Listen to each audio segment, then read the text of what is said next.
नमस्कार। आचार्यवाणी देख रहे सभी महानुभावों को मेरा यानी पंडित गौरव आचार्य का हार्दिक अभिनंदन। दोस्तों, ज्योतिष एक ऐसा विषय है जिसमें हमारी बहुत सारी जिज्ञासाओं का समाधान मिलता है। हर इंसान के मन में जब कोई सवाल उठता है तो उस सवाल का जवाब अगर हमें मिल जाए तो मन शांत रहता है, और अगर हमें ना मिले तो मन अशांत रहता है।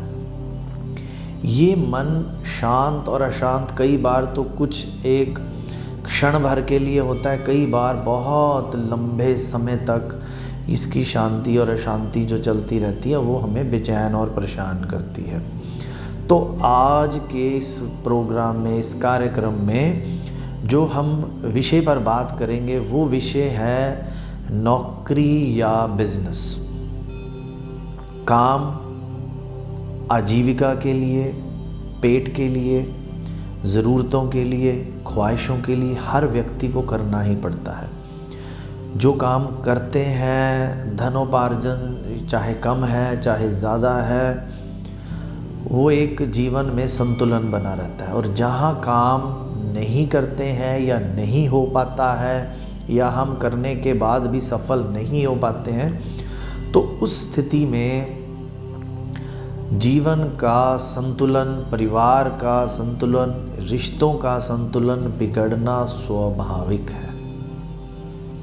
कई बार क्या होता है, ग्रह गोचर के अनुसार हमारी जन्म पत्री में योग होते हैं नौकरी से आजीविका के, और हम अपने मन की इच्छाओं के कारण या अपने पारिवारिक या आसपास के लोगों के व्यवहार के कारण या देखो देखी हम बिज़नेस में उतर जाते हैं। कई बार ये स्थिति बहुत विस्फोटक पैदा होती है। हमारे पास जो अक्सर लोग जन्म पत्री दिखाने आते हैं उसमें बहुत सारे लोगों की ये दुविधा है कि पंडित जी जॉब ठीक रहेगी या बिज़नेस ठीक रहेगा, और अगर बिज़नेस ठीक रहेगा तो वो किस तरह का होगा, क्या काम करें, किस काम में जीवन में सफलता मिलेगी। क्योंकि एफ़र्ट हर कोई लगाना चाहता है। हर व्यक्ति ये चाहता है भी मैं अगर कोई मेहनत करूं, एफ़र्ट्स लगाऊं,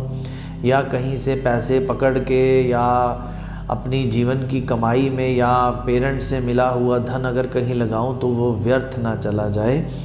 बिज़नेस में ये एक बहुत बड़ा डर हम सब लोगों के सामने अक्सर बना रहता है। तो ये जो एक स्थिति है ये बहुत परेशानी भरी स्थिति है। तो आज हम इस स्थिति से आपको निकालने का पूर्ण प्रयास करेंगे, और आशा करते हैं हमारे इस प्रोग्राम के माध्यम से आपको समाधान भी मिलेगा। तो दोस्तों, जन्म पत्री पर आधारित विश्लेषण शुरू करने से पहले अगर आपको आपकी जन्म पत्री के बारे में कुछ ज्ञान हो तो उस ज्ञान के बारे में अगर हम बात करें तो जो छठा भाव होता है, जन्म पत्री का जो छठा भाव है वो नौकरी का भाव है। छठे भाव का संबंध यदि लगन से, द्वितीय भाव से और 10th हाउस से, कर्म स्थान से अगर हो तो जीवन में नौकरी करना, जॉब करना ही सबसे बेहतर विकल्प है। जन्म पत्री में छठे भाव का संबंध यदि प्रथम भाव, लगन भाव से, द्वितीय भाव से और कर्म भाव से हो तो आपको जॉब ही करनी चाहिए। बिजनेस में उतरना समय की बर्बादी और पैसे की बर्बादी साबित हो सकती है। और अगला जो कुंडली में योग होता है वो है छठे भाव का संबंध, यानी छठे भाव का जो कारक है शनि ग्रह, अगर उसके साथ है और छठे भाव का कारक शनि अगर हमारे 10th हाउस के साथ, कर्म भाव के साथ संबंध बनाकर बैठा है तो भी जीवन में नौकरी से धन उपार्जन होगा, नौकरी से हमारी आजीविका चलेगी, नौकरी से हमारे परिवार का पालन पोषण होगा। और यदि 10th हाउस कर्म भाव बहुत ज़्यादा बली है तो भी जीवन में बिजनेस और नौकरी में से हमें नौकरी का विकल्प चुनना हमारे लिए सही रहेगा। क्योंकि अगर 10th हाउस हमारा स्ट्रॉन्ग होता है और उसका छठे भाव के साथ कहीं कोई संबंध बनता है तो बिजनेस में मेहनत ज़्यादा करनी पड़ेगी और उसका जो लाभ है वो हमें बहुत कम मिलेगा। अब अगर बात करें हम 10th हाउस की, तो 10th हाउस का जो जन्मपत्री का कर्म भाव है वो नौकरी के लिहाज से देखा जाता है, और जो 7th हाउस है जिसे हम डेली वेजेस का हाउस कहते हैं या पार्टनरशिप का हाउस भी कहते हैं, सप्तम भाव से शादी भी देखी जाती है क्योंकि वो जीवन साथी लाइफ पार्टनर का भी हाउस होता है। अगर हम बात करें बिज़नेस की, तो बिज़नेस में जो बिज़नेस का पार्टनर है वो बहुत इम्पोर्टेंट रोल अदा करता है हमारे बिज़नेस में, और जो हमारा शादी का घर है उसमें हमारा जो जीवन साथी है वो बहुत ही इम्पोर्टेंट रोल अदा करता है। तो दशम भाव से कर्म भाव से हम जॉब को देखते हैं और 7th हाउस से सप्तम भाव से हम जो है वो बिज़नेस को देखते हैं। तो जिस जातक की पत्री का सप्तम भाव स्ट्रॉन्ग हो उसे बिज़नेस में उतरना चाहिए, और जिसका 10th हाउस स्ट्रॉन्ग हो उसे हमें जॉब में या नौकरी में उतरना चाहिए। और इसी के साथ साथ अगर हम लगन, सप्तम और 11वां हाउस, प्रथम भाव, 7वां भाव और एकादश भाव की बात करें तो इसका संबंध यदि 10th हाउस के साथ और जन्म पत्री में गुरु और चंद्रमा बली हों, स्ट्रॉन्ग हों, तो भी बिज़नेस जो है वो अच्छा विकल्प रहेगा। बिज़नेस में लाभ ज़्यादा होता है, नौकरी में तरह तरह की उलझनें और तरह तरह की परेशानियां हमें देखने को मिलती हैं। तो दोस्तों, ये कुछ हमने योगों से, अगर आप अपनी जन्म पत्री खोल कर बैठते हैं और आपको जन्म पत्री के भावों का भी ज्ञान है, किसी अन्य प्रोग्राम में आपको जन्म पत्री में कौन सा भाव कहाँ होता है, जन्म कुंडली से प्रथम भाव से लेकर द्वादश भाव तक कैसे भावों को देखा जाता है, उसका भी हम विचार विमर्श करेंगे। परंतु आज का जो हमारा है वो है जॉब या नौकरी में से क्या हमें अधिक लाभ देगा। इसके लिए जो इस श्रृंखला में हम अगली बात करेंगे वो हम करेंगे जन्म पत्री में एक होता है सर्वाष्टक। जन्म पत्री में सर्वाष्टक वर्ग होता है। उस सर्वाष्टक वर्ग में अगर कर्म स्थान से एकादश भाव ज़्यादा बली हो और एकादश भाव से अगर द्वादश भाव ज़्यादा बली हो, और इसके अलावा अगर जन्म पत्री में द्वादश भाव से लगन भाव, पहला भाव अगर ज़्यादा बली हो, तो जीवन में जो आजीविका है, कमाई का साधन है, वो ताउम्र अच्छा रहेगा। एक चार्ट बना होता है आपकी जन्म पत्री में, चाहे वो कंप्यूटराइज्ड है चाहे वो हाथ से निर्मित है, तो उसमें एक सर्वाष्टक वर्ग का पेज होता है, उसके ऊपर सर्वाष्टक वर्ग लिखा होता है। तो सर्वाष्टक वर्ग के पेज पर अगर आपका कर्म भाव एकादश भाव से ज़्यादा कर्म भाव से अगर एकादश भाव ज़्यादा बली है और एकादश भाव से द्वादश भाव ज़्यादा बली है और द्वादश भाव से लगन भाव प्रथम भाव अगर ज़्यादा बली है, तो जीवन में कमाई की तरफ से, आजीविका की तरफ से प्रॉब्लम्स, दिक्कत नहीं मिलेंगी आपको।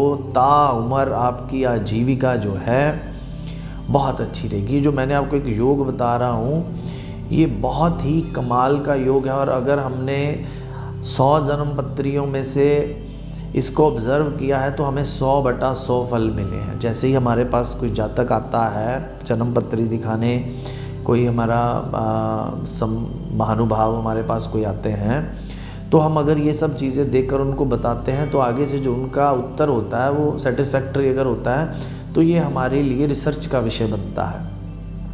एक पत्री के बाद दूसरी, तीसरी, चौथी ऐसे पत्रियों को देखते देखते अगर हमें सेटिस्फैक्ट्री आंसर्स मिलते हैं जो हम बता रहे हैं और आगे से हमें अगर अच्छा रिस्पांस मिलता है तो ये रिसर्च का टॉपिक बन जाता है। तो इसी रिसर्च के बिना पर अगर हमने 100 में से 100 पत्रियाँ देखी होंगी तो ये जो सर्वाष्टक वर्ग का रिज़ल्ट है वो बड़ा ही एक्यूरेट होता है। तो ये जो मैंने आपको भी एक योग बताया है सर्वाष्टक वर्ग में से आप भी पहचान कर सकते हैं, नहीं तो किसी के पास आप जाकर अपनी जन्म पत्री जब दिखाते हैं तो ऐसी छोटी छोटी चीज़ें जब आप पूछते हैं तो जिन महानुभावों को जो एस्ट्रोलॉजर हैं, ज्योतिषी हैं, जो उनको अगर ये सब चीज़ों का ज्ञान है तो वो आपको फट से उसका उत्तर भी बताते हैं और एक सेटिस्फैक्ट्री आंसर भी लगा रहता है वो।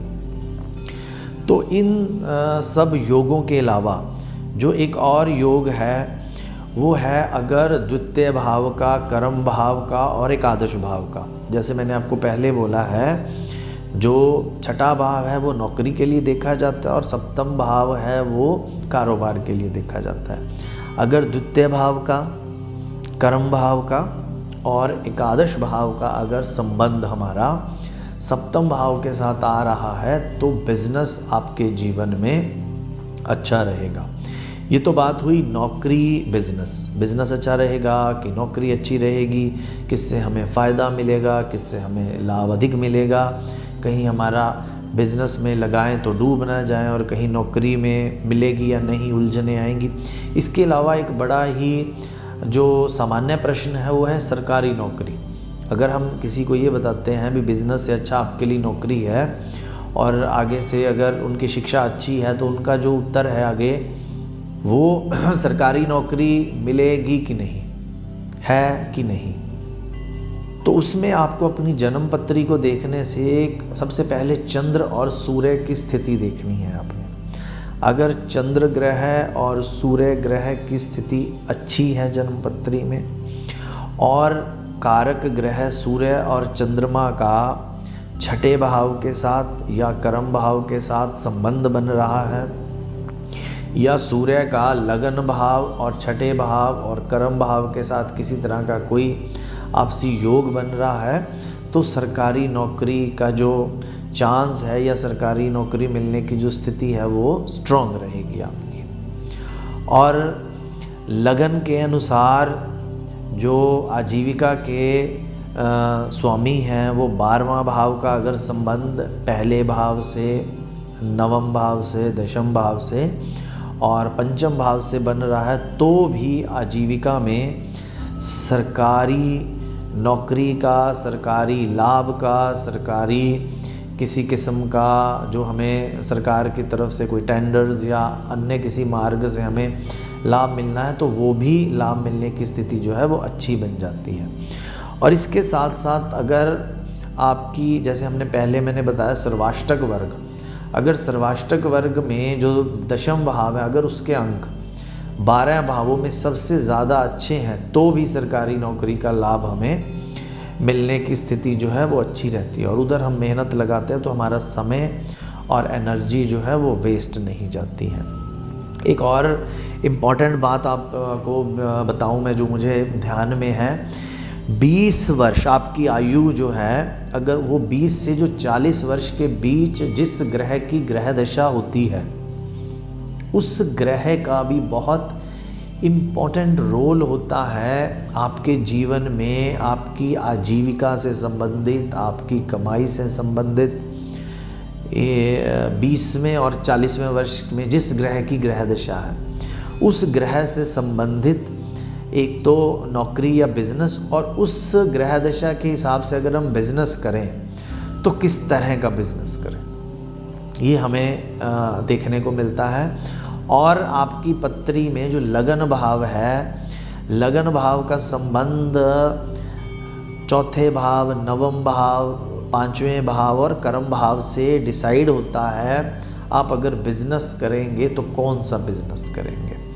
तो इसी रूपरेखा में अगर आप भी इसी सब सवालों से, इस प्रकार की दुविधा से जूझ रहे हैं, तो आप भी अपनी जन्म पत्री दिखाकर इन सभी समस्याओं का, या ऐसी कोई समस्या है या और भी किसी समस्या से आप जूझ रहे हैं, तो आप ज्योतिष के माध्यम से इसका समाधान पा सकते हैं। स्क्रीन के नीचे जो नंबर चल रहे हैं और उन नंबरों के माध्यम से भी आप हमसे मिल सकते हैं। जो हमारा एड्रेस दिया गया है स्क्रीन पर, आप उस पर भी संपर्क कर सकते हैं। और हमारी जो वेबसाइट है www.acharyastrologer.com, उसके माध्यम से भी आप हम तक पहुंच सकते हैं, जिससे हम आपकी समस्याओं का समाधान करने का पूर्ण प्रयास करेंगे। तो आज के इस प्रोग्राम में नौकरी, बिज़नेस, नौकरी से संबंधित, सरकारी हो, बिज़नेस से संबंधित किस तरह का बिज़नेस किया जाए, वो हमारा एक छोटा सा प्रयास है। आप ज्योतिष के माध्यम से अपनी जन्म पत्री खोलकर घर बैठे ये सब चीज़ों को समझ पाएँ। और अगर इन सब चीज़ों को समझने में दुविधा हो तो हम आपकी सेवा में उपस्थित हैं। आप हमें इन नंबरों के माध्यम से संपर्क करके मिल सकते हैं। जो हमारे मिलने का समय है वो सुबह 11 बजे से 2 बजे तक, शाम को 4 बजे से 6 बजे तक आप हमें मिल सकते हैं। इसी शुभ के साथ आपके जीवन में तरक्की हो, उन्नति हो, किसी प्रकार का कष्ट और परेशानियां ना हो, उन्हीं कष्टों और परेशानियों से मुक्ति मिले, इसी प्रयास के साथ आज के लिए आज्ञा दीजिए। नमस्कार।